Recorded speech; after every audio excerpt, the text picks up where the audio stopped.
written by Sina Kennedy Hansen, illustrated by Gary Undercuffler. The Emerald Island, known as Emerald is a beautiful island of northwestern Great Minute Isle. Yeah, it's a beautiful island of northwestern Europe with strong green hills, ancient castles, and windy shores. It has a colorful history and is famous for music, literature, and folklore. Some think of it as a magical land of elves, leprechauns, and fairies.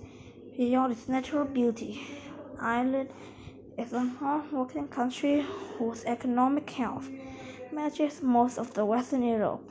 Tourism remains a prime industry. Over 6 million people travel to Ireland each year to see the beautiful countryside and places of historical interest. It hasn't always been that way, however. Hard times between 1800 and 1840, Ireland's population increased over 50% to 8.5 million people. There was little industry to support so many people, while the island had been ruled by Britain for over a century and was a part of the United Kingdom. The Irish people did not have equal rights with the people of Britain.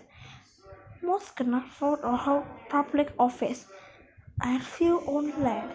Unlike Britain, Ireland did not have many factories where people could work. Most people farmed land. They lived from wealthy landlords who lived in Britain. Many farms were only the size of a few acres. Tenant farmers grew wheat or other grains to pay rent, and they grew potatoes to feed their families. A horrible discovery. Farmers make a horrible discovery as they went to the field on a foggy fall day in 1845. The smell of decay filled in the air, and the leaves of the potato plants wet and wilt. The farmers dug desperately beneath the plants, only to discover their potatoes were mushy. Something had happened during the night. Some thought it was the unusually wet cool weather that had killed the potato. Others claimed it must have been tribes of weary fairies that had destroyed the crop. Some British people of the Protestant faith thought it was a forced punishment for Irish people for their Catholic faith. People depend on the potato crop for food. 3 million Irish people ate almost nothing but potatoes. A farmer with an acre of land could grow enough potatoes to feed his family, which could be stored all winter, provide a nutritious diet when eaten with milk, cabbage, and fish. Now, a third of the crop rotted. How about how they would survive until spring? First winter, the landlord took the farmer's grain as payment for rent.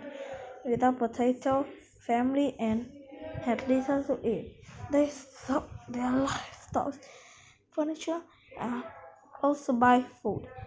The government opened a large workhouse where desperate families could live in exchange for work. No one wanted to go to a workhouse for help.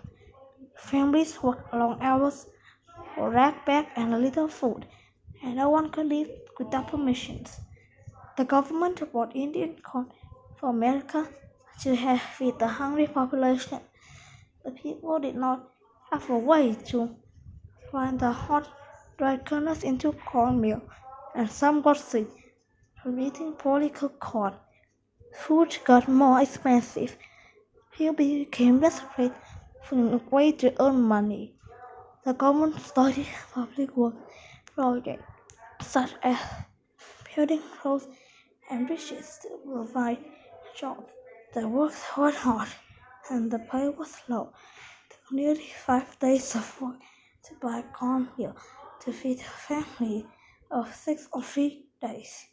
Still, men walked miles away and stood in long lines to get any work they could find.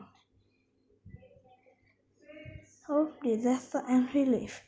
Finally, the long winter ended. The farm was only waiting for the new potato crops.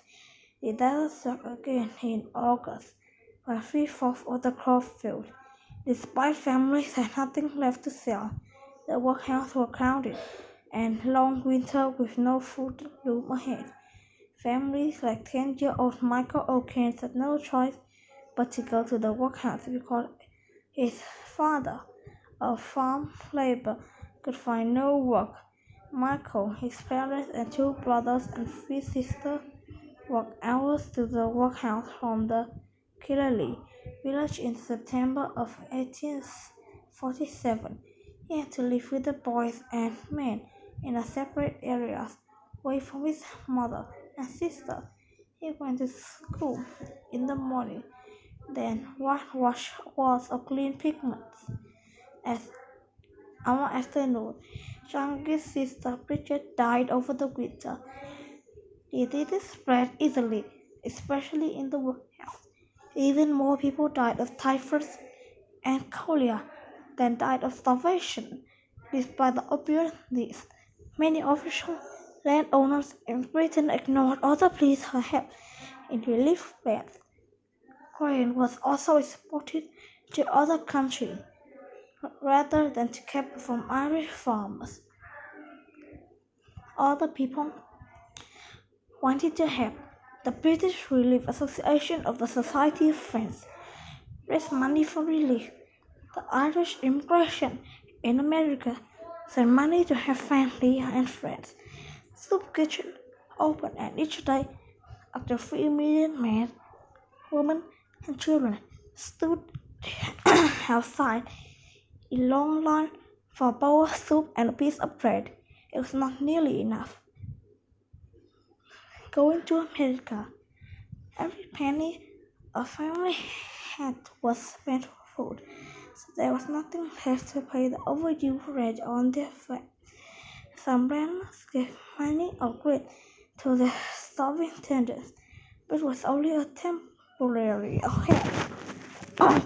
All the landlords evicted families from